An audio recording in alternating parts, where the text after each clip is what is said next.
Tudo bem, Luiz? Tudo bem. Por aí também, tudo ótimo. Estamos aqui a fazer uma relação Portugal-Brasil, mais uma vez, não é? E queria-te apresentar para já as pessoas que não te conhecem. Eu sei que és formado em Astrologia Psicológica pela Universidade de São Paulo, fundadora do Centro de Estudos de Astrologia Psicológica também, fundadora e diretora desde 2005, e depois houve aqui uma ligação com a ISAR. Para quem não conhece a ISAR, é a Sociedade Internacional de Pesquisa Astrológica. Em que ano é que foi essa ligação com a ISAR? Eu fiquei à frente desse projeto do ISAR por 8 anos, né? E trouxe a certificação para o Brasil, e depois a Isabel esteve aqui e levou para Portugal também, né? Exato, e ainda és vice-presidente aqui da ISAR, exatamente. Olha, e acabaste de fazer uma tradução do livro da Liz Green, acho que é o último livro dela, ou não? Como é que é? Eu acho que sim, eu acredito que sim. É um livro muito minucioso sobre todo o interesse de Jung em astrologia, né? E a gente fica surpreendido de ver como ele teve esse interesse durante grande parte da vida dele, não foi só no final da vida dele, né? E o livro foi traduzido como Jung, o Astrólogo, e já está em Portugal, na livraria Senda, e também pode pedir pelo link da livraria Senda. Eu acredito que deva estar chegando fisicamente ao longo de julho. Para quem não quiser esperar ainda pelo livro, também tem a versão em PDF da Bertrand. A Bertrand está a comercializar aqui também a versão em e-book, acho eu que se chama e-book. Exato, para quem quiser. Tá correndo aí uma versão em PDF, tem para comprar. Tem na Amazon, tem na própria editora Pensamento. Enfim. Exatamente. Aliás, o livro foi traduzido para a editora Pensamento, não é? Como? É a editora Pensamento que fez a edição do livro. Exatamente. Editora Pensamento, exatamente. Isso. Tá bom. Então, dentro da tua formação em psicologia, como é que chegaste ao psicologia e astrologia, como é que chegaste ao Carl Jung? Foi logo de início ou foi mais tarde? Não, porque foi assim, eu fiz a psicologia lá nos 20 anos, né? Como era a minha profissão central mesmo. Cheguei a ter consultório, atender pacientes e tal. Mas você sabe como que é a astrologia, né? Quando a gente é picado pelo mosquitinho, né? Pelo bichinho, aí eu dei um mergulho total. Durante um tempo ainda continuava com a psicologia, mas depois eu comecei, daí logo eu comecei a ir naquelas conferências do ISAR nos Estados Unidos, e logo me encantei por esse programa aí de certificação que você mencionou, né? E fui de novo, fui fazendo as etapas, e aí foi isso. Daí, quando eu vi, eu já tinha fechado o consultório e já estava totalmente na astrologia, totalmente. Dali para cá, daí eu já comecei a ter cursos. Naquela época eram cursos presenciais, né? Claro, Agora, em 2005 eu comecei com os cursos presenciais. E em 2011 eu comecei a migrar para online já. Aí foi um processo, 2012, 2013. Aí, assim, atualmente eu só tenho cursos online. Só. Online. Não tenho então, mais. Fizeste uma transição muito cedo. exato, tinha quase ninguém estava tendo curso eu online. comecei em 2017, 18, um pouco mais não existia Hotmart, nada disso.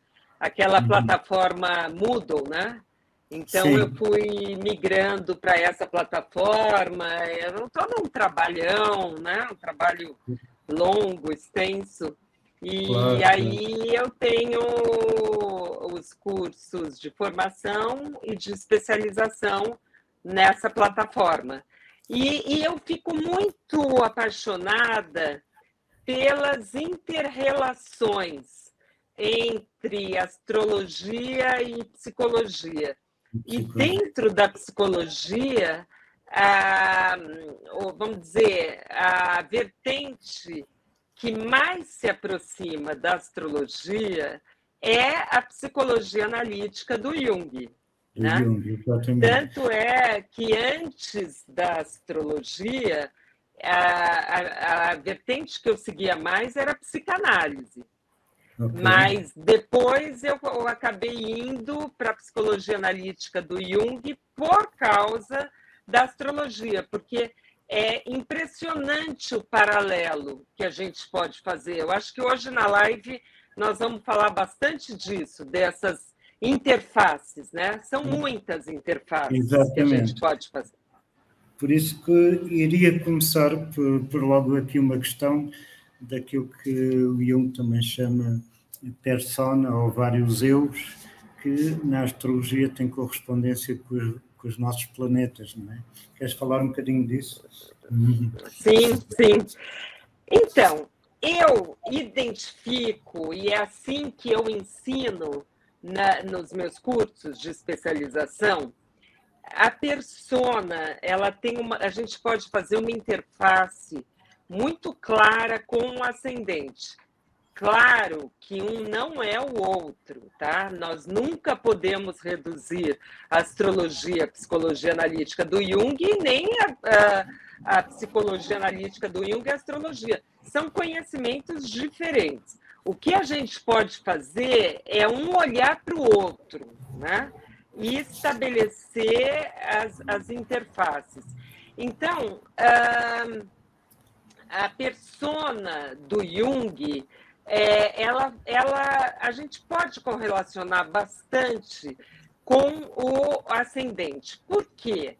Porque a persona fala sobre a nossa máscara social, né? É a parte, vou falar primeiro da teoria do Jung, é a parte da nossa personalidade que nos protege da nossa sombra, dos conteúdos inaceitáveis, né? Do inconsciente. Então, a persona é o que faz a nossa adaptação com o mundo externo, né? E ela é totalmente necessária, ela é uma proteção. O que o Jung alertava é que, às vezes, assim, a persona ela pode ficar muito mal adaptada, a pessoa fica muito polarizada para o lado da persona dela. Uma persona rígida, em que a pessoa se identifica só com essa máscara social, que às vezes a gente vê assim nos casos às vezes médicos, mais antigamente, né? Juízes, assim, que ele é o doutor, né? É em detrimento do todo da personalidade. E o Jung sempre fala que nós temos integração do todo da personalidade, do consciente com o inconsciente. Então, tudo que você polariza muito para um lado não é bom, né? Precisa ter um equilíbrio entre persona e sombra, né? Então, nunca pode a persona preponderar demais ou você ter uma persona mal adaptada que não te adapta ao mundo externo. Quando a gente pensa no ascendente, nós podemos aproveitar esse conceito do Jung. Não é que é a mesma coisa. O ascendente tem muitas outras coisas que não tem nada a ver com a teoria do Jung, claro. Mas, desse lado também, a pessoa pode polarizar muito para o lado do ascendente e reprimir ou negar a sua personalidade como um todo, né? Suprimindo aquelas partes das sombras mais indesejáveis. Você quer ver? Eu vou dar um exemplo. Por exemplo, você pega um ascendente que tem um Plutão num ascendente, um Áries, um Escorpião, um Marte no ascendente, por exemplo, e o restante do mapa é muito Yin, sabe? Yin. Então fica um ascendente muito Yang, né? E o restante do mapa mais introvertido, para dentro. É muito fácil a pessoa cair nessa polarização para o lado do ascendente, da persona, né? E ficar nela, porque é mais fácil com o mundo externo, né? O próprio Jung, no início da vida dele, ele polarizou bastante para o lado da persona dele também.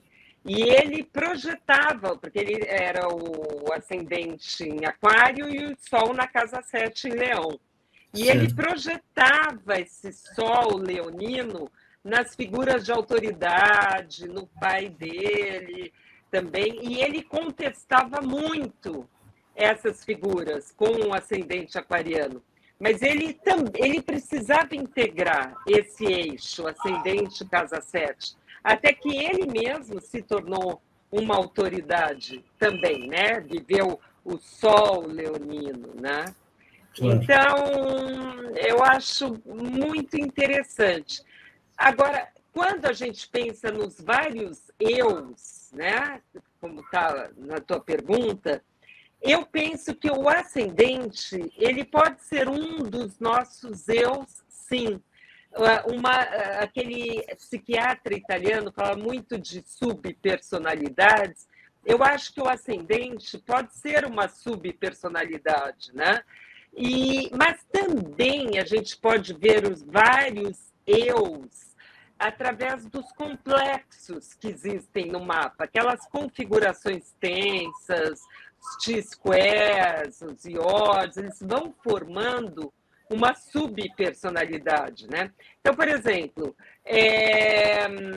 você pega um ascendente que tem um Plutão, e ainda esse Plutão é um planeta focal de um T-square, por exemplo, mesmo que o mapa todo vá para Libra, Peixes, Câncer, enfim, aquilo vai falar muito alto, vai ser um eu, como que um eu à parte, sabe? Se impondo no mundo externo. Não sei se deu para ficar claro.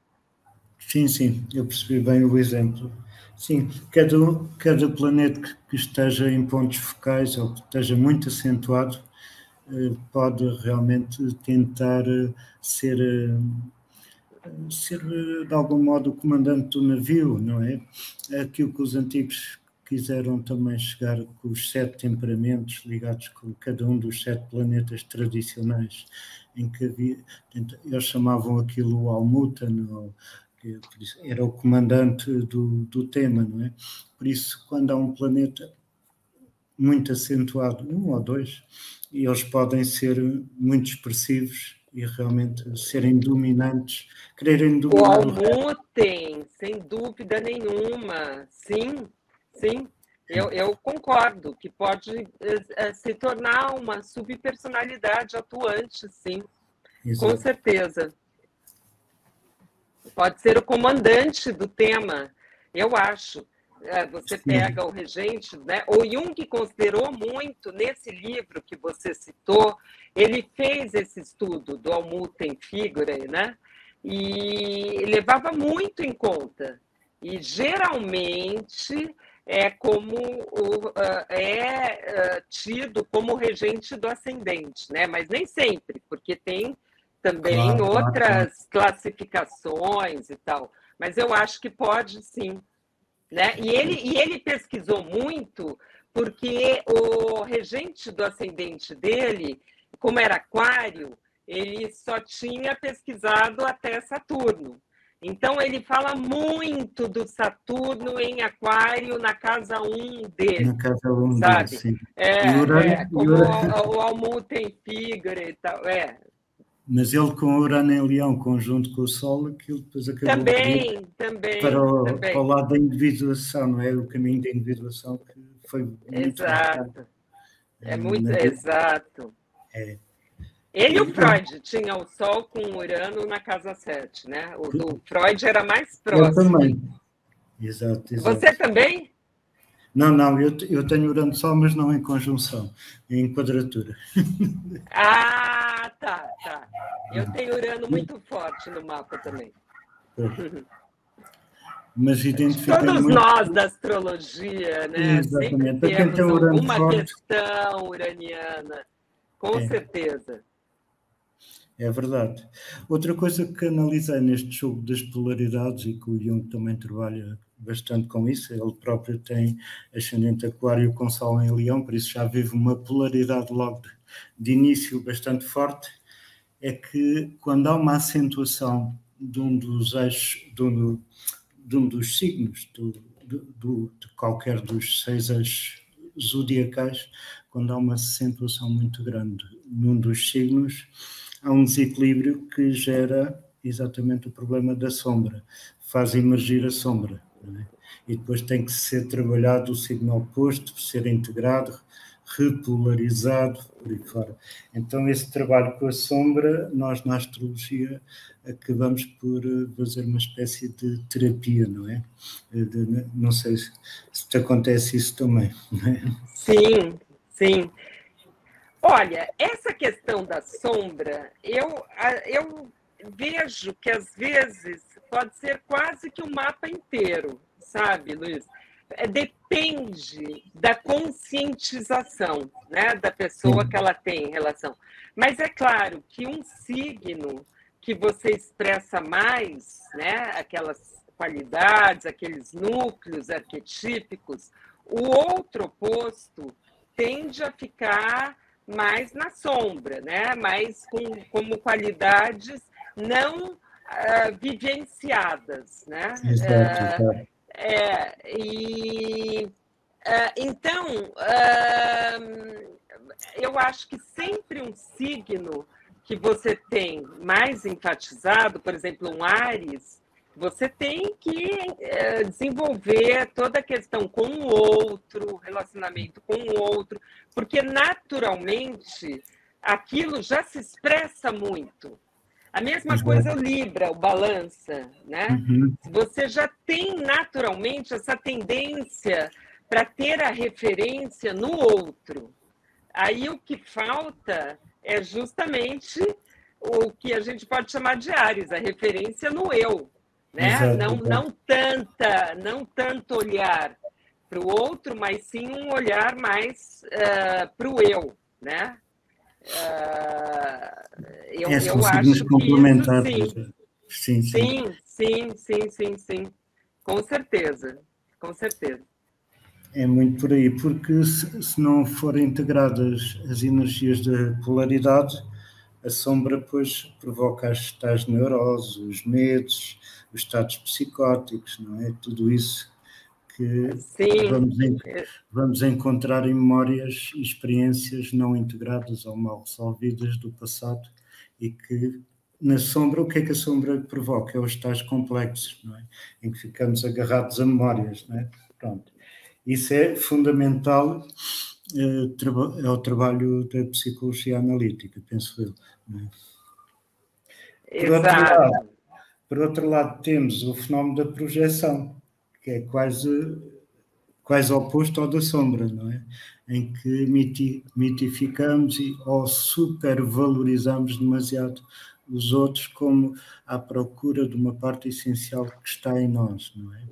Que é o caso da Animus, no Carl Jung, não é? Queres falar um bocadinho sobre isso? Claro, é muito interessante. Como eu falei, às vezes você consegue enxergar com muita clareza praticamente toda a teoria do Jung no mapa, né? Então, a ânima e o ânimos são funções da psique, né? Que tem essa complementariedade. Assim, literalmente, eu vejo muito a ânima pela Lua, Vênus, Lilith, os asteroides Vesta, Pallas, Ceres, Juno, né? Esse conjunto todo, independente de ser mapa do gênero, da escolha sexual que for, é uma questão ali que a gente olha pelo ânimo, da ânima, por exemplo. Então, se você pega um mapa que tenha essas questões, por exemplo, a Lua como ponto focal de um T-square, de um iode, uma Lua angular, ou a presença de muitos planetas em signos femininos, né? Então, Touro, Câncer, Virgem, Escorpião, Capricórnio, Peixe, independente, se é homem, mulher, trans, o que for, mas que tenha uma presença desses signos femininos por muita preponderância de planetas colocados nesses signos, né? Aquele mapa vai ter uma tônica da ânima muito forte. Claro. Tá? E o oposto é verdadeiro também. Você pega mapa com Marte muito enfatizado, Sol, até um Plutão. O Saturno eu vejo muito como híbrido, né? Então, porque ele também é constrictor, né? Ele também é feminino no sentido que ele se volta para dentro. Mas aí com preponderância de planetas em Áries, Gêmeos, enfim, né? Leão, Libra, Sagitário, Aquário e tal, também vão ser mapas muito masculinos. Pode ser de uma mulher mesmo, heterossexual, mas vai ser um mapa que o Yang vai estar muito enfatizado, né? E a energia feminina, e o Jung entendia o ânima e ânimos para muito além de questões sexuais. Então, o ânimos, ele entendia até como essa parte mais julgadora que nós temos, do pensamento, né? Sim. A ânima, a que faz mais as conexões com o inconsciente, com as imagens, quer dizer, o ânimos interpreta a imagem. A ânima é a que vivencia a imagem do sonho, da fantasia, sem procurar interpretar, julgar, nada, né? Então, quer dizer, às vezes a pessoa tende a projetar, por exemplo, se for um mapa de um homem que é muito feminino, o mapa, e ele, por educação e condicionamento familiar, ele pode reprimir, mas tudo que você reprime na tua personalidade pode se apresentar pela via da neurose, dos sintomas, das ansiedades, do pânico, das angústias, dos medos, das fobias. Nada é bom que seja reprimido, né? Então, por isso que o mapa é tão importante para a gente conhecer a personalidade como um todo. Então, quando eu olho para um mapa e que vai para esse lado de ânima e ânimos, eu sempre faço essa análise também desse conjunto, sabe?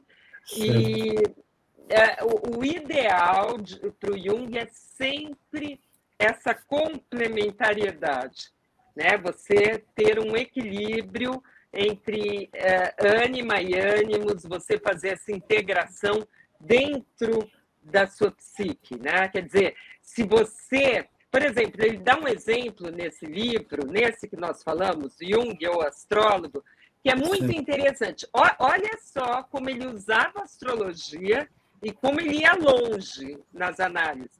Tem um mapa da senhorita X, Mrs. X lá, que era uma quadratura de uma lua com Mercúrio.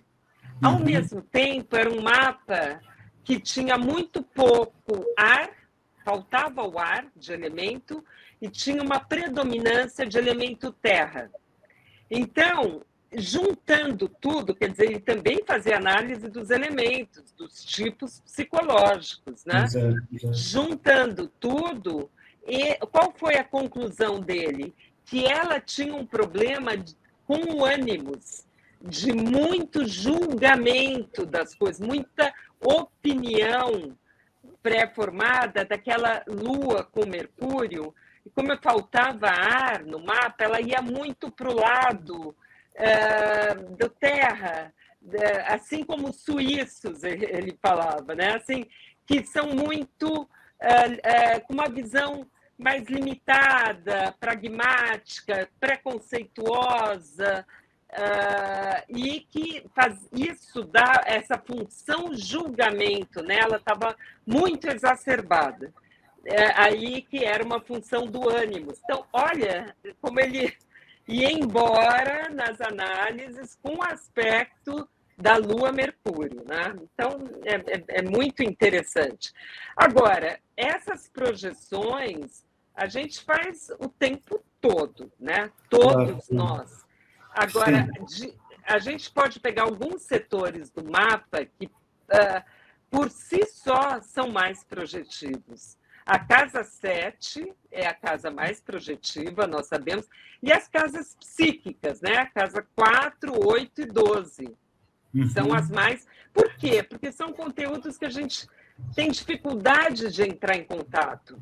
Então, a gente tende a não ver na gente, porque você não enxerga em você, e projetar no outro. Claro, esse mecanismo de projeção, tudo que a gente não quer entrar em contato, a gente vê facilmente nas outras pessoas, né? Por isso os outros também são catalisadores dos nossos processos individuais. Nesse sentido, são úteis desde que não fiquemos agarrados a isso, não é? Desde que não criemos dependências, não é? Por isso, exato. Então, conforme tiver a ânima no mapa, se for um mapa de um homem heterossexual, ele vai projetar essas imagos femininas, né, da Lua, dos asteroides, da Lilith, né, nas mulheres com quem ele for se relacionar. Você quer ver? Eu vou te dar um exemplo. Eu tenho um amigo que ele tem Lua entre Plutão e Urano. Ali, um estélio, dos anos 65, por aí, pegou a conjunção Plutão e Urano em cima da Lua dele. Da Lua. E, quer dizer, é uma Lua pressionada, né?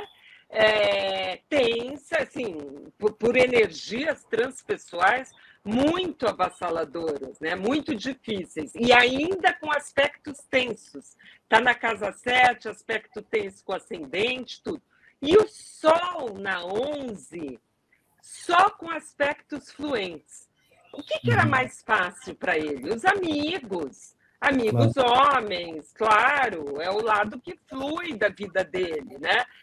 Nós somos amigos há uns 40 anos, né? E é claro que, naturalmente, ele acabou optando por homossexualidade, porque é o lado que é fácil para ele. O mundo masculino é amigo, é casa 11, né? E a imago feminina é muito ameaçadora. Então, às vezes, aí, porque tem várias causas, né, para a homossexualidade e tal, acho que nem dá para a gente entrar nisso, mas no mundo masculino fluiu afeto, fluiu identificação, facilidade, né, trânsito, ele se sentiu, foi a zona de conforto dele. Aí, às vezes, eu, como sou muito amiga dele há mais de 40 anos, se eu falar alguma coisinha, assim, sabe o que ele fala para mim? Ele fala, você está falando igual minha mãe. Aí eu falo, mas meu Deus, você ainda está com essa imagem de uma mãe perseguidora, né? Lua, Plutão e Urano. Então, quer dizer, ele projeta essa tensão, essa coisa persecutória, e é muito mais fácil projetar nas mulheres, porque a mulher é o receptáculo propício para isso, né? E os homens estão lá na casa 11, tudo ótimo, tal. Certo, Então, é a projeção da ânima dele no mundo externo. Né? É um bom exemplo, exatamente. Para quem não conhece muito a linguagem junguiana, consegues diferenciar o arquétipo, as imagens arquetípicas do instinto, por exemplo? Sim, sim. É bem interessante isso também, porque, assim, vou começar pelo instinto, tá? O instinto é a nossa parte animal, né? Fundamental, de onde brotam todas as energias instintivas, né? Que dá o dinamismo da pulsão na personalidade, né? Então, o instinto é como você vivencia fisicamente os impulsos, as pulsões, né? Então, o impulso de fome, de raiva, né? A coisa mais do lado animalesco, né? Da personalidade. Desconhece o mundo externo, desconhece as normas sociais, né? A única questão do instinto é haver uma descarga daquela tensão e que as necessidades sejam satisfeitas. Todo mundo tem pets, né? Tem cachorro em casa, sabe né? Como eles avançam numa ração, né? Na comida e tal. Então, o reservatório desses instintos é o id, né? Que é o que o Freud, a grande descoberta dele foi o id, ego, superego, e o Jung, também os inconsciente e inconsciente coletivo, né? Então, são esses instintos que estão no id, no nosso mundo totalmente inconsciente, né? E também o instinto sexual, claro, mas não só, todos os instintos. E os arquétipos, eles possuem uma relação direta com os instintos, porque é como se fosse uma polaridade da mesma dinâmica na psique, né? É como assim, se os arquétipos fossem as imagens psíquicas dos instintos, esse reservatório que nós temos no inconsciente coletivo dos arquétipos, das imagens primordiais, né? Sim. Então, é como se a vivência psíquica fosse dos arquétipos, é um instinto transmutado nas imagens, né? Então, eles dão uma forma e uma finalidade psíquica para o instinto, né? Então, quer dizer, lá no nosso inconsciente não temos só instinto. Essa foi a grande sacada do Jung. Nós temos também esse manancial de imagens primordiais, né? Que são os arquétipos, que são, se a pessoa ficar isolada numa ilha, ainda assim ela reproduz os arquétipos. É isso que ele descobriu, né? Arquétipo do céu, da terra, de pai, de mãe, do herói, do inferno, né? Então, existe, só um minutinho, peraí. É uma coisa infinita essas imagens primordiais, né? E é um grande manancial assim criativo, né? E que também vai aparecer de uma forma totalmente atemporal nos rituais, nos sonhos, os arquétipos, né? Nas mitologias, nos contos, nas religiões, na astrologia, nas artes, né? Através de símbolos que eles chegam ao nosso inconsciente, podem invadir os sonhos, os mitos, né? Tudo isso que a gente conhece. Mas sempre lembrando que os arquétipos são formas vazias, né? É um recipiente vazio, que eles são preenchidos com a experiência individual de cada pessoa, né?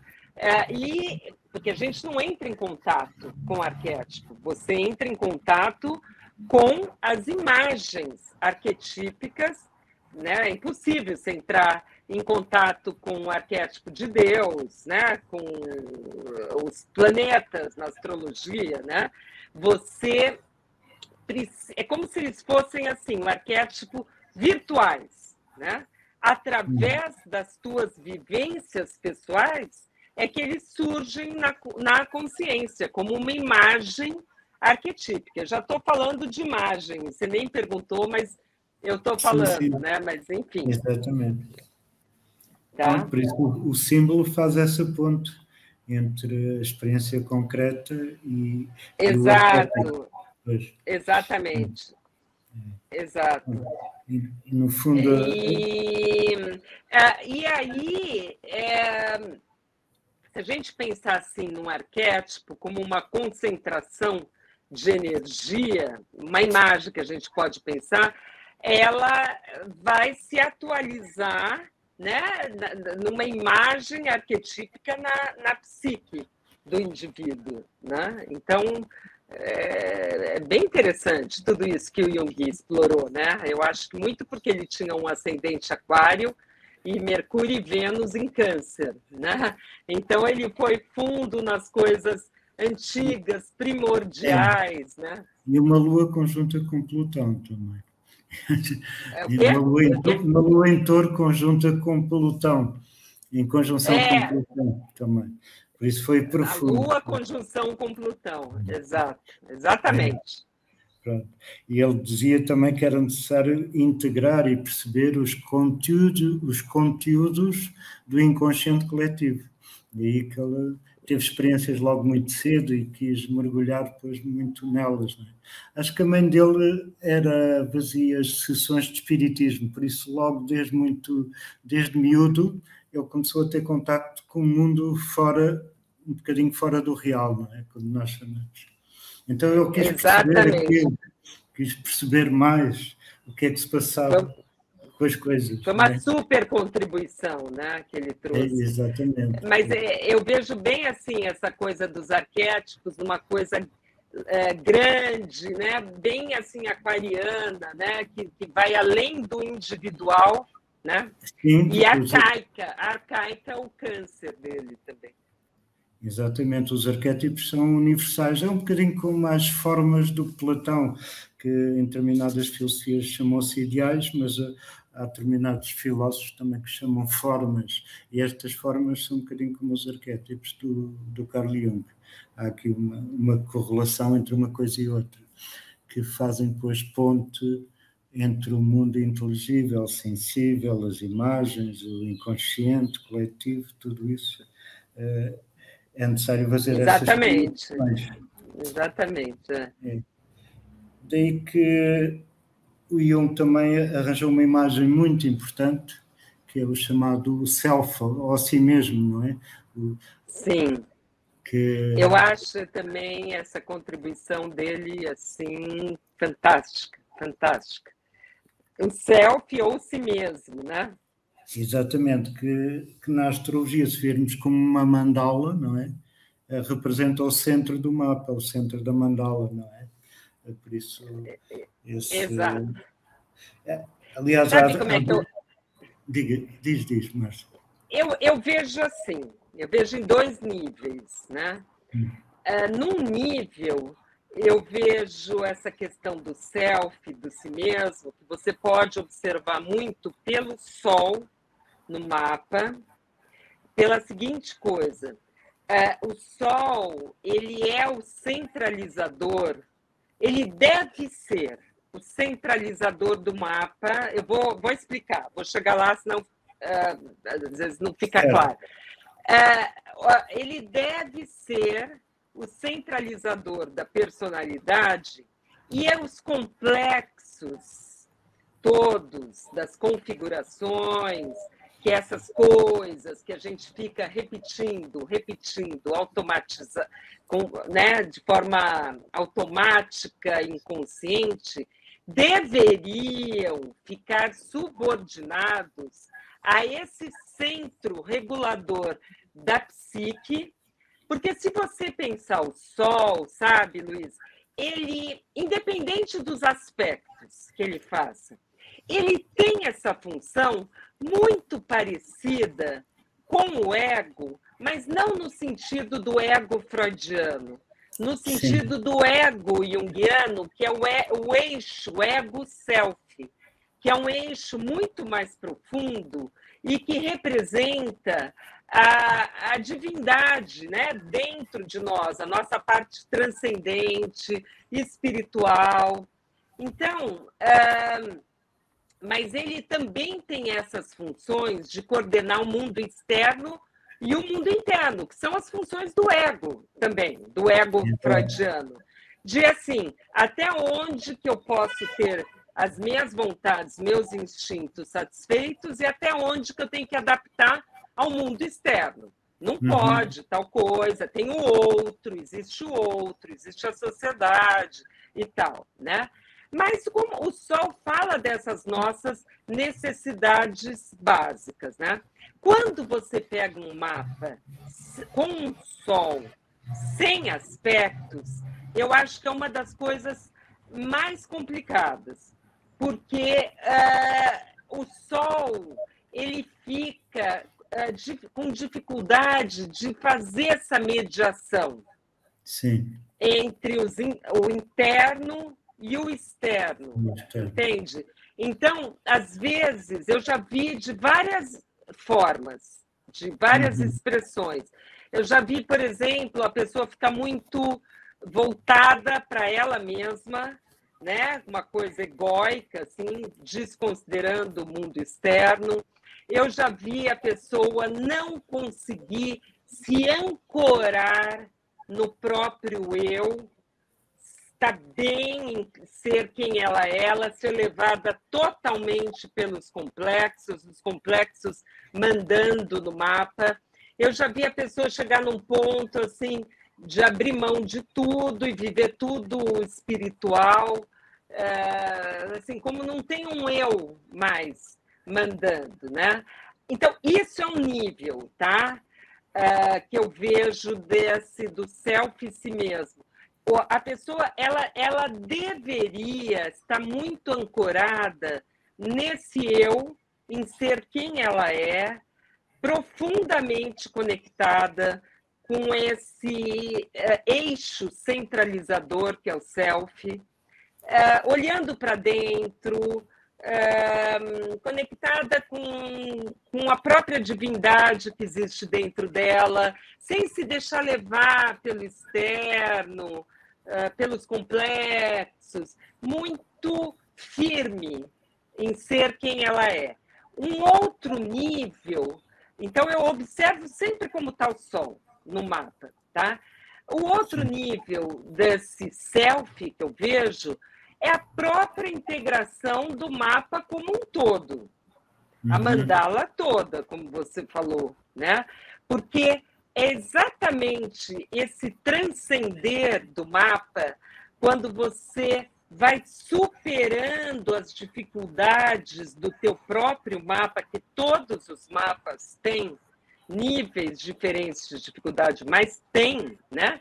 E você vai integrando e aceitando e vai fortalecendo esse eixo do si mesmo, esse eixo ego-self, dizendo isso é meu, você vai recolhendo as tuas projeções, você vai aceitando até o momento que você fica em paz em ser quem você é, com as dores e as delícias, né? Como dizia na música do Caetano, né? As dores e as delícias de ser quem se é, entende? Exato. Então, também, não é só coisa boa, é também uma profunda aceitação.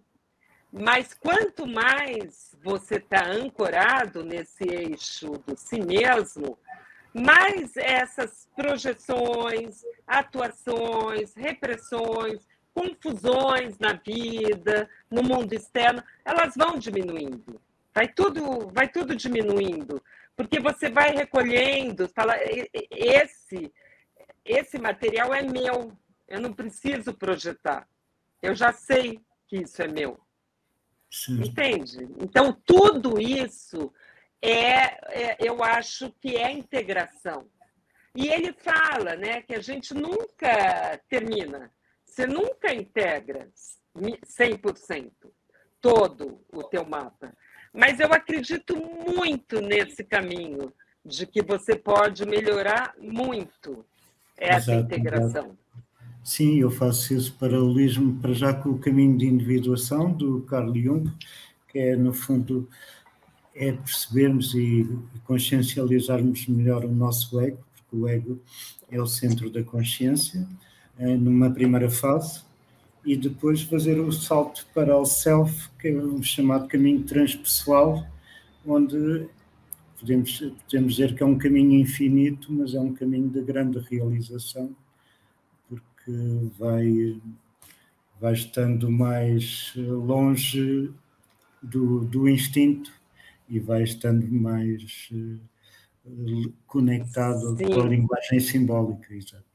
Mais longe de uma repetição instintiva, porque quando um planeta está funcionando só numa base muito inerente, um Mercúrio, uma Vênus, um Marte, é uma coisa que eu chamo de funcionamento regressivo, primitivo. Ele só busca aquilo que eu falei dos instintos, do id. Ele só busca uma descarga, e ser expresso.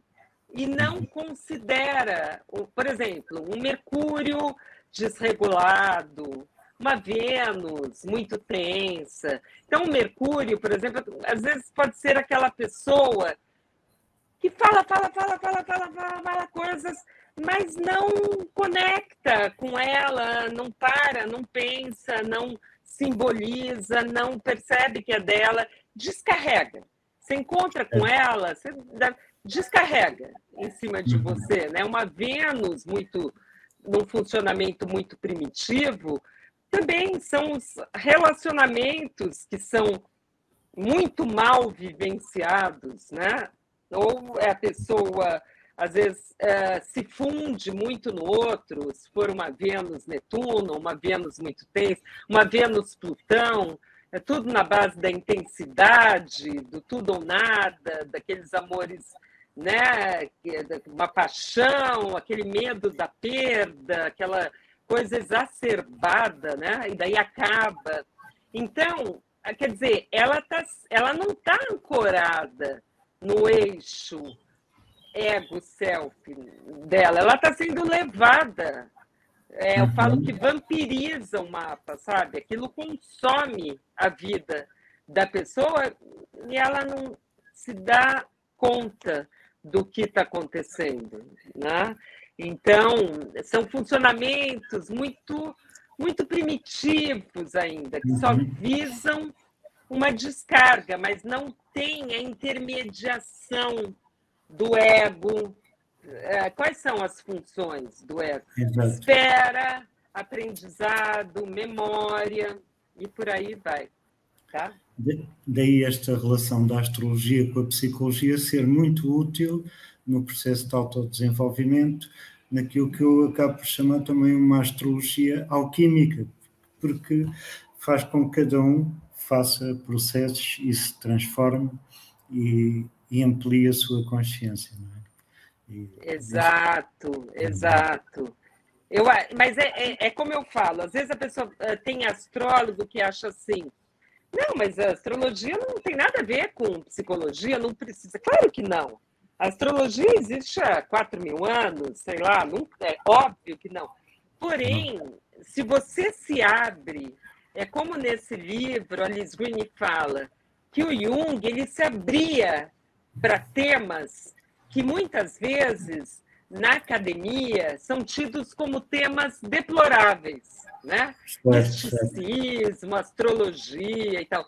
E a mesma coisa na astrologia. Quando a gente olha para o quanto que essas inter-relações podem enriquecer uma outra, como eu falei no começo, não se trata de você tornar a astrologia uma psicologia. Pelo amor de Deus, a astrologia a gente respeita, ela tem as regras dela, tem o próprio maneira de ser interpretada. Eu tenho a maior reverência pela técnica, tem que ter, tem que ter. Você não pode sair achando, fazendo um aspecto virar outra coisa. Não, aquele aspecto é aquilo, tem orbe, tem dignidades, tem debilidades, tem estado cósmico e tal.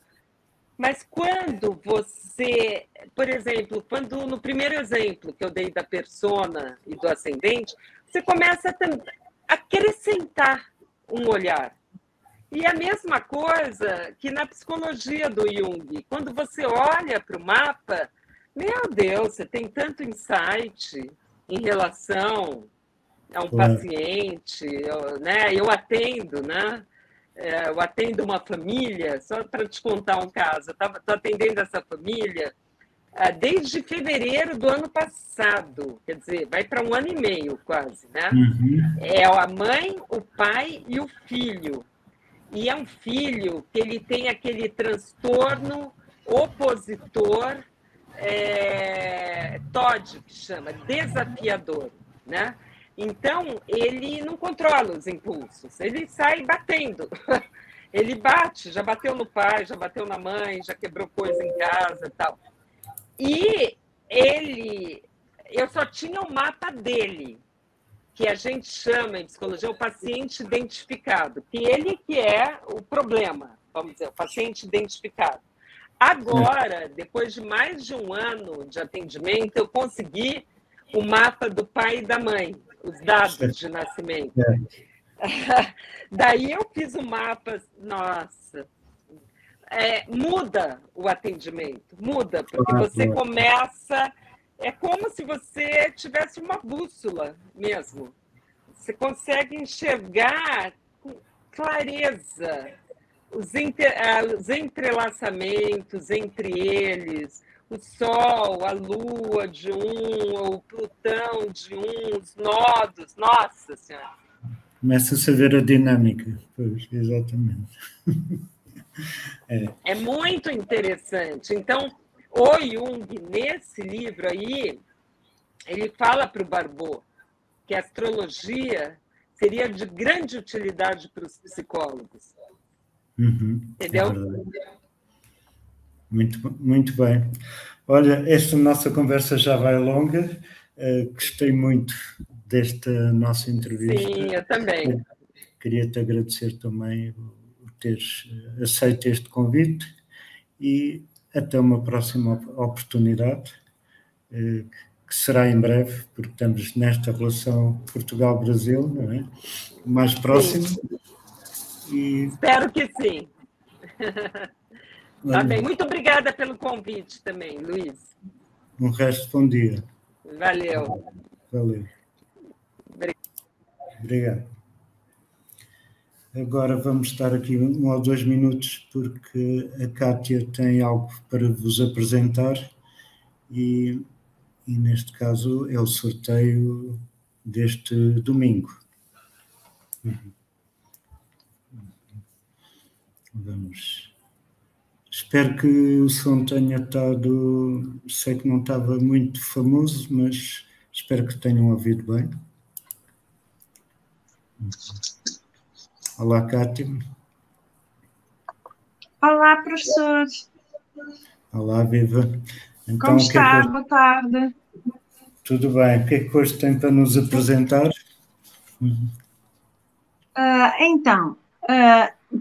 Para começo de conversa, eu agradeço sempre o facto destas lives serem tão enriquecedoras e muito interessantes. Cada tema parece que é sempre mais interessante do que o outro. Não é que haja um tema mais interessante, mas são sempre muito, muito interessantes. E por isso agradeço não só ao professor Luís Resina, como também à professora Márcia Ferreira, a vossa partilha de conhecimento. Esta semana temos como vencedora do workshop a Maria Ascensão Santos. Muitos parabéns, Maria Ascensão. Vai receber o link do workshop através do endereço de e-mail com que se inscreveu. E aproveito também já para anunciar que na próxima semana, no dia 23, o professor estará à conversa com a sua convidada, Heloísa Miranda, e com o tema Astrologia e Fernando Pessoa. Correto, professor? Certo, muito bem. Então, vamos a isso. Vemo-nos na próxima semana. À mesma hora, cá estaremos. Tenham um bom dia. Obrigado. Deus. Deus.